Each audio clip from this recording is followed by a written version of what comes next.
Bolivia, desde la Nación Moncos. Un gran saludo a todos. Muchísimas gracias. Muchas gracias, Ignacio.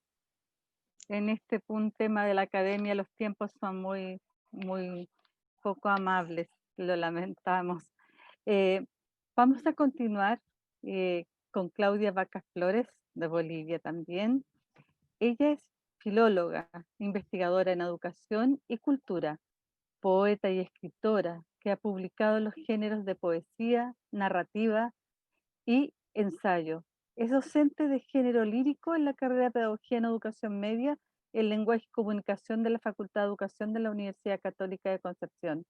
Estudiante del doctorado en Educación en consorcio donde investiga acerca de la memoria oral de profesores chiquitanos y las intermediaciones tecnológicas que operan en la comunicación intercultural.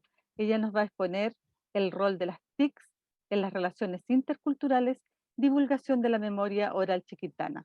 Adelante, Claudia. Perfecto.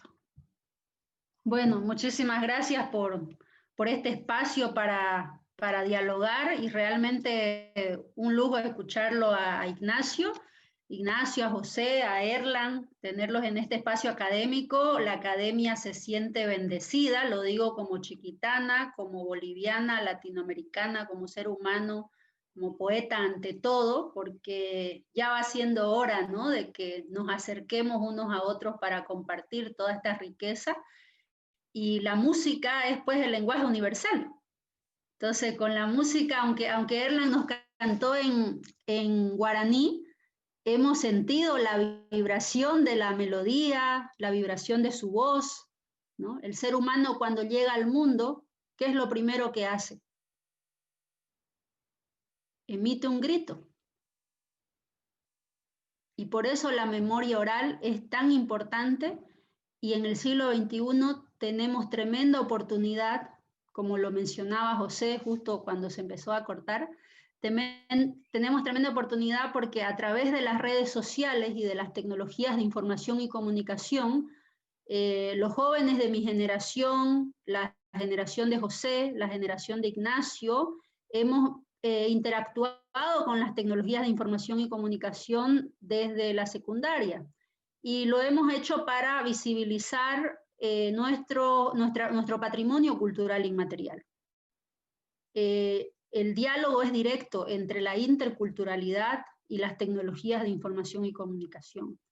El año 1989, cuando se posicionan los derechos originarios, los derechos humanos para nuestros pueblos originarios, también se posicionan agendas políticas mundiales como la disminución de brechas digitales. Y en 1990, imagínense, más de 30 años ya, nosotros tenemos 35, 36, estábamos empezando, más de 30 años en que se viene hablando en las agendas políticas, educativas y culturales de diferentes planetas. Digo planetas porque de alguna manera, como bien lo decía Ignacio, cada lugarcito es una especie de planeta con su propia cosmovisión, con su propia práctica, y esos lugarcitos con sus propias identidades culturales expresadas en diversos lenguajes, que puede ser el lenguaje de la pintura, el lenguaje de la música, el lenguaje de la poesía, es decir, diversos lenguajes y también diversas lenguas, diversos idiomas. Y esa diversidad cultural, dialogando con la biodiversidad, como lo relata anteriormente Ignacio en algunos de los mitos moncosh chiquitanos, todos esos elementos hoy por hoy, a través de las tecnologías de información y comunicación, se hacen visibles ante la cultura a escala humana, ante la cultura global. Es decir, en el siglo pasado, lo que sucedía, y podría decirse que la razón por la cual se generaron estas imposiciones y estas fricciones de poder y de monopolio de unas culturas sobre otras, eso tiene que ver con algo que se llama la ausencia de una comunicación intercultural. Y las redes sociales, las tecnologías de información y comunicación nos permiten generar esa comunicación intercultural.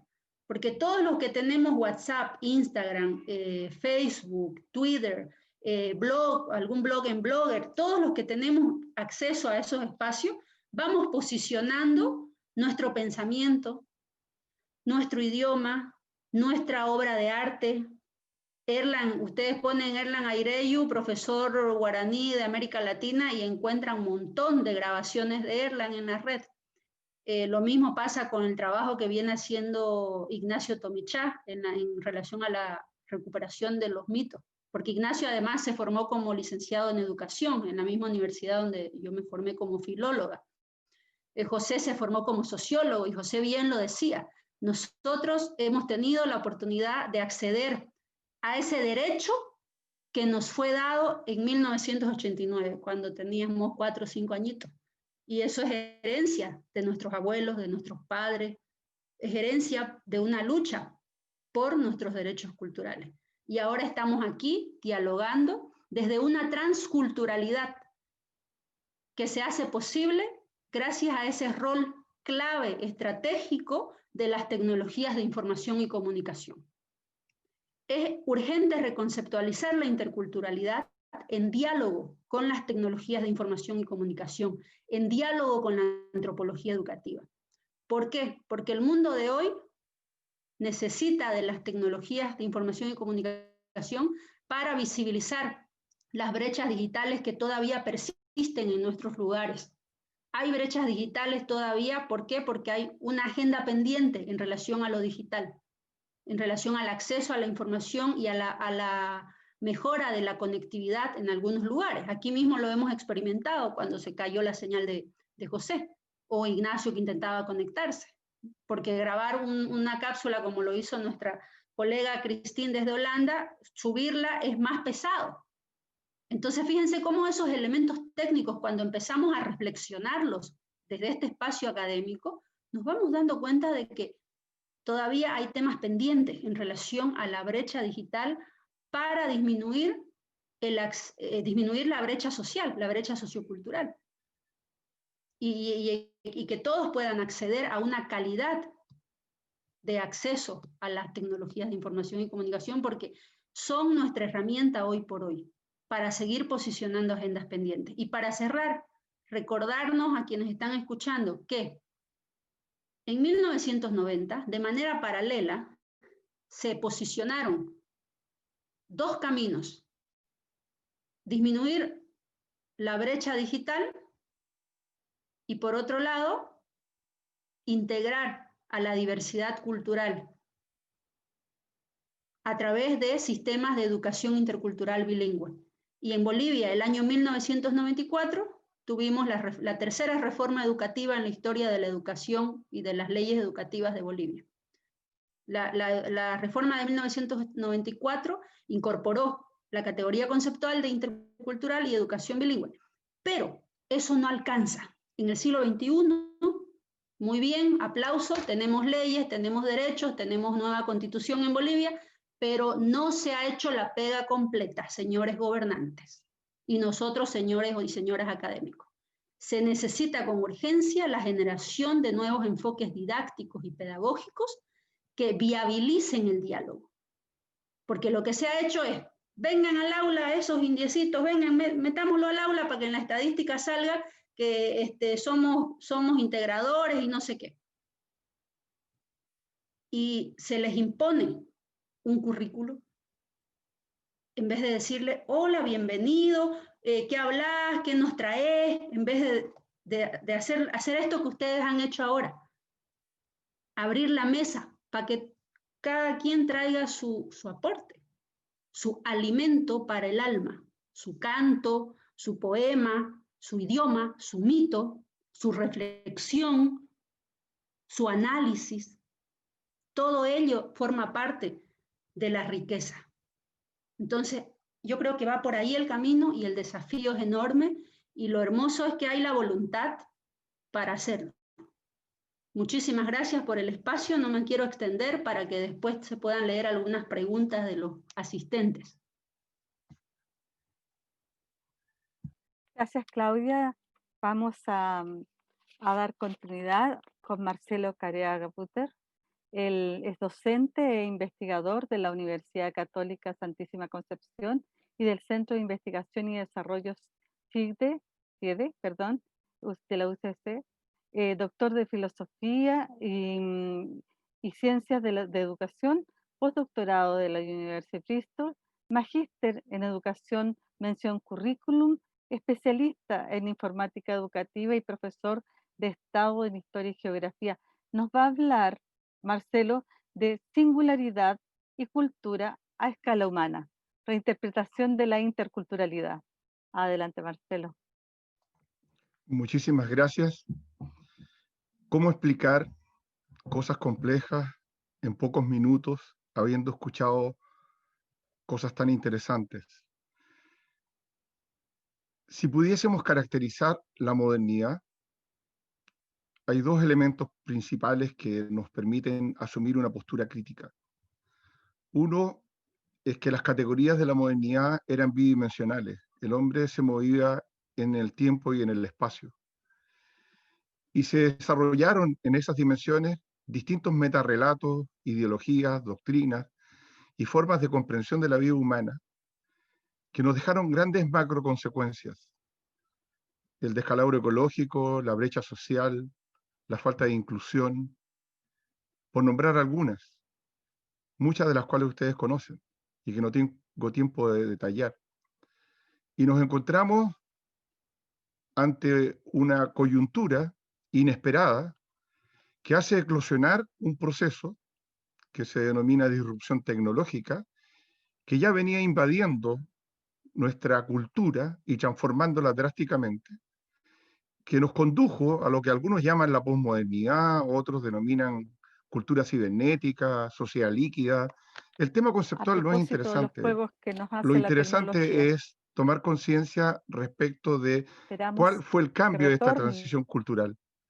Y lo primero es reconocer que estos grandes metarrelatos ya no tienen vigencia, que necesitamos repensarnos, necesitamos nuevas utopías y necesitamos entender que estos cambios que van a cambiar la configuración y la fisonomía del hombre y del mundo en las próximas 2 décadas interpelan una nueva antropología filosófica.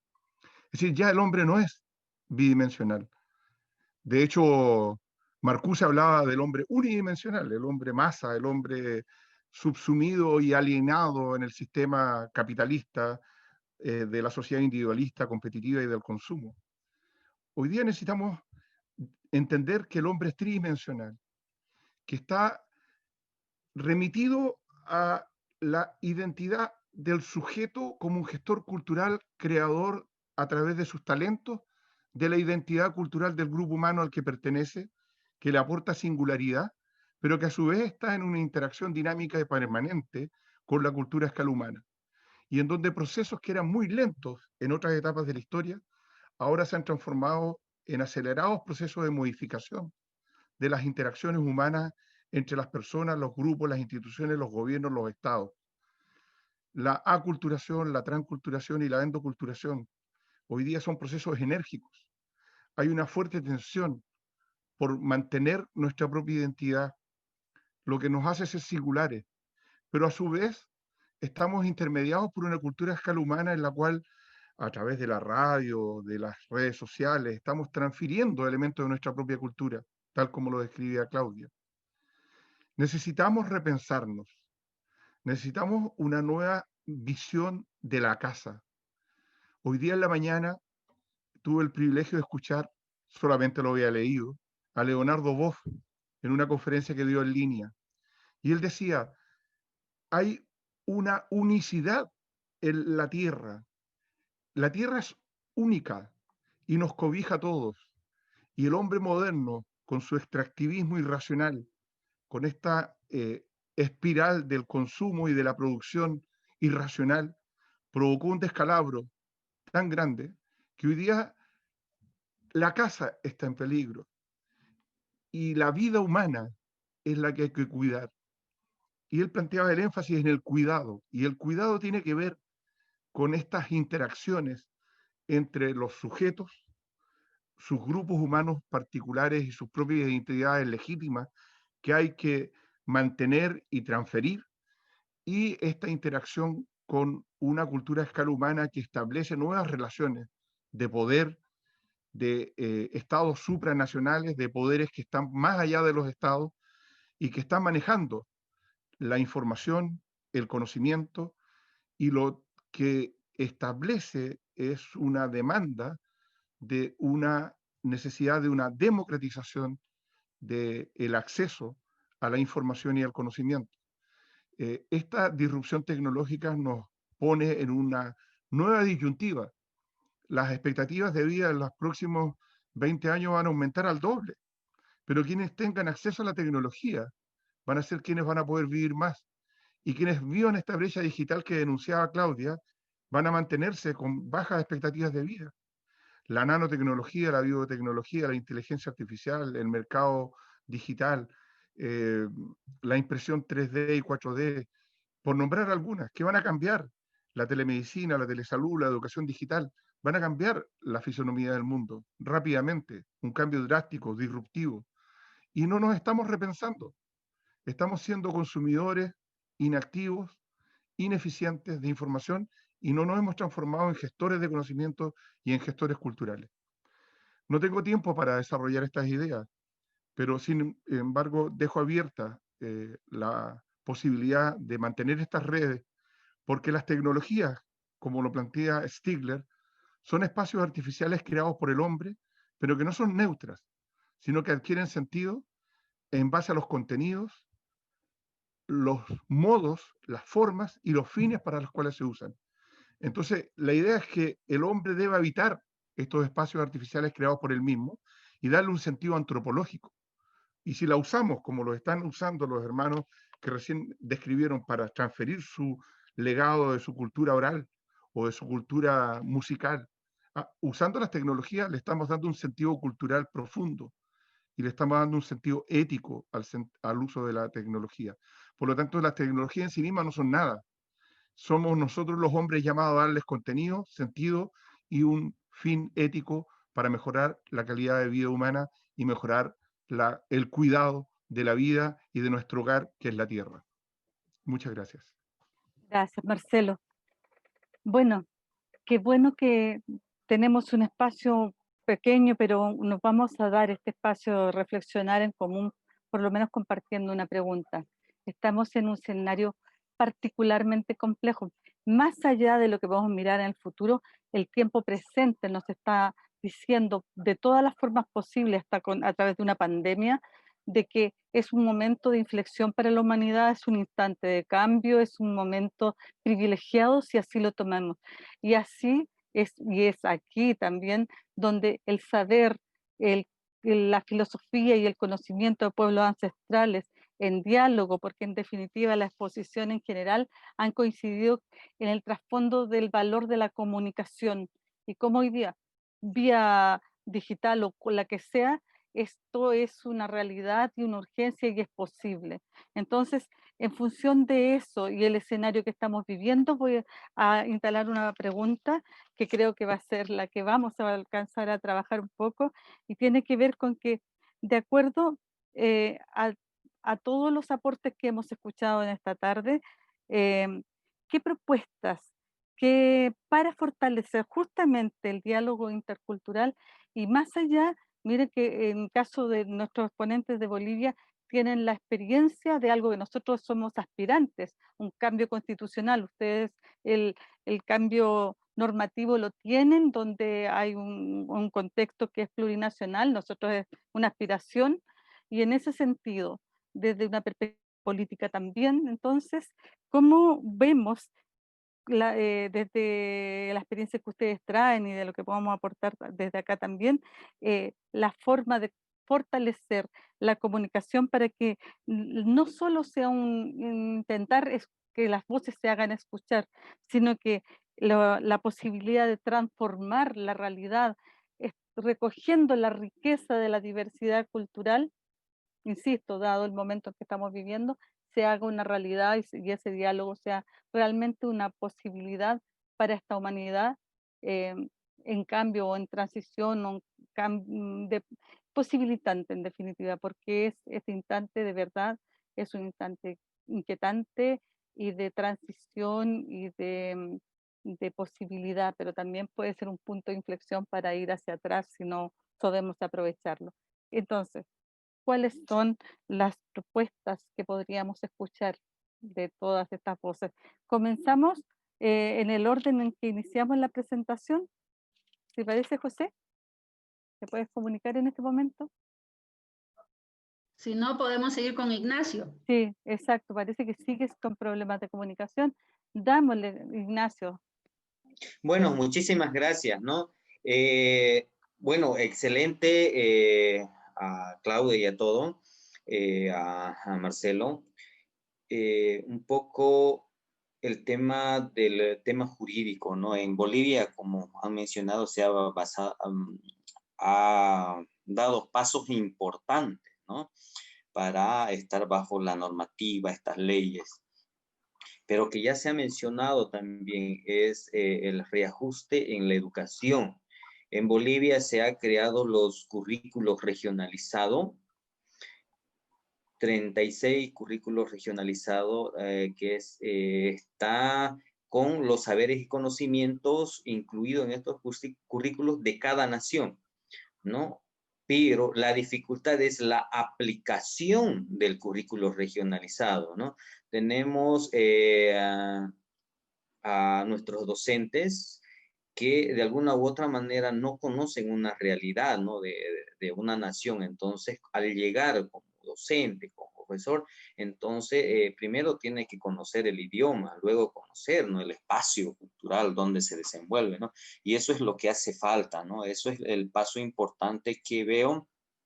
Se tendría que trabajar bastante, pero estoy hablando desde la experiencia de Bolivia, ¿no? Como Estado plurinacional.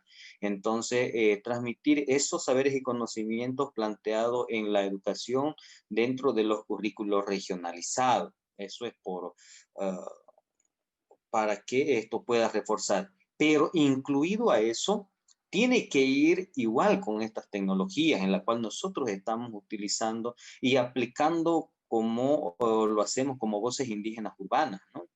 Porque estamos muy lejos con José, pero utilizamos estos medios en los cuales también se muestran todas las lo que podemos llamarles las necesidades, bueno, en el área urbana, ¿no? Pero no solamente tomarlo así, es ese contacto con nuestras comunidades es lo importante, ¿no? Lo que quiero agregar es que dentro de los currículos regionalizados de cada nación, donde hay que aplicar la lengua, la cultura, también tiene que ir enmarcados con el tema de las tecnologías, ¿no? Que eso un poco está... no se está llevando a cabalidad como debiera ser, ¿no? Eso quiero responder, ¿no? A lo que ha mencionado, ¿no? Para esta situación. Gracias, Ignacio. José todavía no retorna, ¿verdad? Claudia, entonces, por favor. ¿Cuál era la pregunta, Virginia? Estamos en un escenario, decíamos, muy complejo, pero al mismo tiempo un escenario posibilitante. Entonces, exacto. ¿Cómo fortalecemos desde la comunicación, que pareciera que comunicación y educación, vamos a recoger el aporte de Ignacio de pasada? Entonces, ¿cómo nos proponemos que las voces no solo sean escuchadas, sino fortalecer este diálogo intercultural para producir el cambio que necesitamos como humanidad en este minuto? Yo creo que el primer paso es diferenciar comunicación de conexión, porque estamos en un contexto de virtualidad. Por ejemplo, José ha tenido una dificultad de conexión, no de comunicación. Y muchos de nosotros tenemos esa parte es una parte técnica que hay que resolver y con políticas puntuales, que las mencionó el profesor, una de ellas. Hay que disminuir la brecha digital, la brecha de conectividad, para que podamos desde cualquier rinconcito del planeta tener calidad de conectividad y una vez dada esa condición técnico-tecnológica, podamos establecer la comunicación y transferirla de manera proyectiva, de manera que podamos posicionar en la agenda global las diversas identidades para mirarnos y escucharnos, y hago énfasis en el enclítico nos, y reconocernos, sanarnos y lavarnos del miedo que tenemos todavía a aceptarnos tal y como somos, mestizos, chiquitanos, guaraníes, chiquitano moncosh. José Ignacio, mejor dicho, hablaba de las variantes lingüísticas. Hay 42 identidades lingüísticas registradas en el territorio chiquitano. Imagínense, solo en Bolivia se reconocen 36 de nuestras lenguas e identidades lingüísticas. ¿Y por qué es importante esto de la identidad lingüística en el proceso comunicativo? Porque ¿qué es el idioma? La lengua. ¿Qué es? Es el instrumento, es la tecnología a través de la cual comunicamos lo que sentimos, lo que hacemos, nuestra autenticidad, nuestra singularidad cultural. Y con esa conciencia de que esta identidad, de lo que cada uno es y transfiere desde su lengua, yo creo que las posibilidades son bellísimas a nivel estético, a nivel político. ¿Por qué digo lo de estético? Porque, bueno, en el ámbito de la literatura, del arte en general, que a mí me fascina y me mantiene viva, cada estética lingüística da cuenta de un camino recorrido. Y cuando se la deja hacer y hacer, la comunicación sucede. Alrededor del fogón, alrededor de los cablecitos imperceptibles que nos unen en este coloquio. Entonces, ese es el aporte y el reto es sistematizar todo lo que ya hay. Nada nuevo hay bajo el sol. Están ahí las didácticas, hay que mirarlas, ponerlas en el canasto y llevarlas a la mesa educativa y empezar a que cada uno elija la que les resuena, la que le vibra más. Y así comunicarnos. Entonces los retos son a nivel de didáctica y de pedagogía, pero por supuesto tiene que haber la voluntad política. Chile está en un tremendo momento clave. Chile va a definir de alguna manera, y esto no lo digo yo, lo dicen los investigadores en el ámbito de la descentralización y autonomías. Uno de ellos, el profesor Esteban Valenzuela Bantric. Chile es clave para América Latina ahorita, porque aquí, con las crisis que hemos tenido en los últimos 20 años, se ha recibido a una cantidad de migrantes